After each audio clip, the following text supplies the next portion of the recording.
Subscribe to Color Frames. IPL 27వ మ్యాచ్లో భాగంగా Punjab versus Rajasthan Royals మధ్య కీలక పోరు జరగనుంది. ఈ మ్యాచ్ చండీగఢ్లోని అంతర్జాతీయ స్టేడియంలో రాత్రి 7:30 ప్రారంభమవుతుంది. గత మ్యాచ్ల్లో ఇరు జట్లు ఓడిపోయాయి. సన్ రైజర్స్ హైదరాబాద్తో జరిగిన మ్యాచ్లో పంజాబ్ కింగ్స్ ఓటమి పాలైంది. రాజస్థాన్ గత మ్యాచ్లో గుజరాత్ చేతిలో ఓటమి మూటగట్టుకుంది. ఈ నేపథ్యంలో రాజస్థాన్ పంజాబ్ మధ్య జరిగే మ్యాచ్ భీకరంగా సాగే అవకాశం ఉంది. రాజస్థాన్ జట్టు సమతూకంగా కనిపిస్తోంది. బౌలింగ్, బ్యాటింగ్ ఫార్మెట్ అద్భుతంగా కనిపిస్తోంది.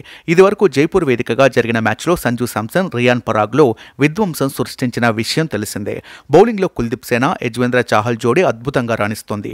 పంజాబ్ జట్టులో అశుతోష్ శర్మ, శశాంక్ సింగ్ అద్భుతమైన ఫామ్లో ఉన్నారు. బౌలింగ్లో రాహుల్ చహార్, రబాడా ప్రత్యర్థుల్ని ఇబ్బంది పెట్టగలరు. పేస్లో Trent Boult, Avesh Khan, Nandre Burger ఉన్నారు. కాగా యశస్వి జైస్వాల్ ఇప్పటి వరకు బ్యాటింగ్లో రాణించకపోవడం జట్టుకు మైనస్గా మారుతుంది.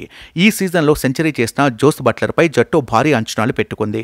ఐపీఎల్లో ఇప్పటి వరకు రాజస్థాన్ రాయల్స్, పంజాబ్ కింగ్స్ 26 మ్యాచ్ల్లో తలపడ్డాయి. ఇందులో రాజస్థాన్ 15 మ్యాచ్ల్లో విజయం సాధించగా పంజాబ్ 11 మ్యాచ్ల్లో విజయం సాధించింది. గత 5 మ్యాచ్ల్లో రాజస్థాన్ 3 మ్యాచ్ల్లో విజయం సాధించగా పంజాబ్ 2 మ్యాచ్ల్లో గెలిచింది.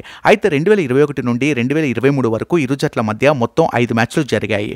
ఇందులో రాజస్థాన్ పై చేయి సాధించింది.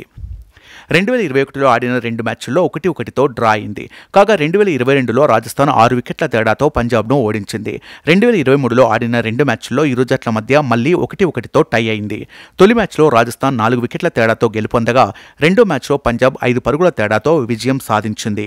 ఇక పిచ్ పేసర్లకు అనుకూలంగా మారుతుంది. కొత్త బంతిని ఎదుర్కోవడంలో బ్యాటర్లు ఇబ్బంది పడతారు. టాస్ గెలిచిన కెప్టెన్ సాధారణంగా ముందుగా బౌలింగ్ ఎంచుకుంటాడు. వీడియో మీకు నచ్చినట్లయితే ప్లీజ్ లైక్ చేయండి, షేర్ చేయండి, కామెంట్ చేయండి.